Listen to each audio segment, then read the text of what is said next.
11 বছর। এখন একটা আসামি ধরা পড়ছে, 11 বছরে তারা 7 দিনের রিমান্ড চাইছে, আদালত তাকে 3 দিনের রিমান্ড দিছে। আমি এটা সন্তুষ্ট না।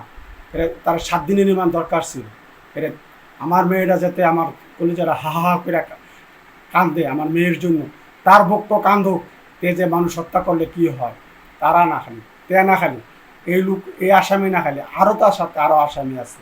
সার্জেন্ট জাহিদ, সিপাহি জাহিদ, তারপরে কমান্ডারের বউ, জিউসির বউ, তারা আমার মায়ের চুল কাটছে। আমার মায়ের চুলটি কে কাটছে? একটা মহিলা ছাড়া কোনো পুরুষ লোকে একটা মহিলার চুল কাটতে পারে না।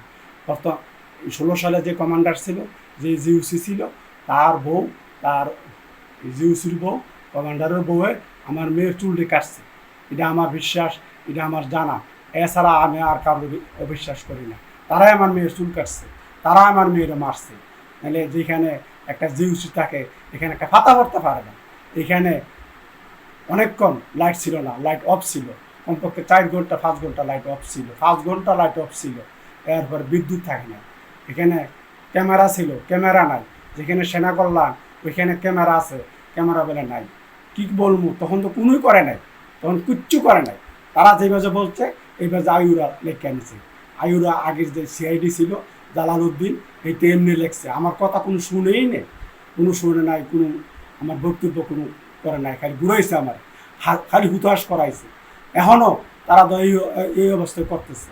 আমি এখনও আশাবাদী না, এখনও আমি আশাবাদী না যে বিচারটা আমি পাম।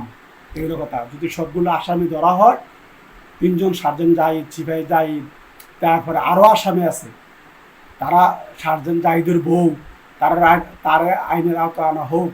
আমার অকুল আবেদন সরকারের কাছে, মাননীয় প্রধানমন্ত্রীর কাছে।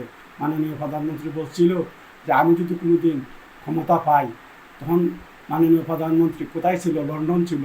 লন্ডন থেকে বলছিল যে আমি যদি কোনোদিন ক্ষমতা পাই, তাহলে আমি তনু হত্যার বিচারটা আমি দেখব, আমি করব।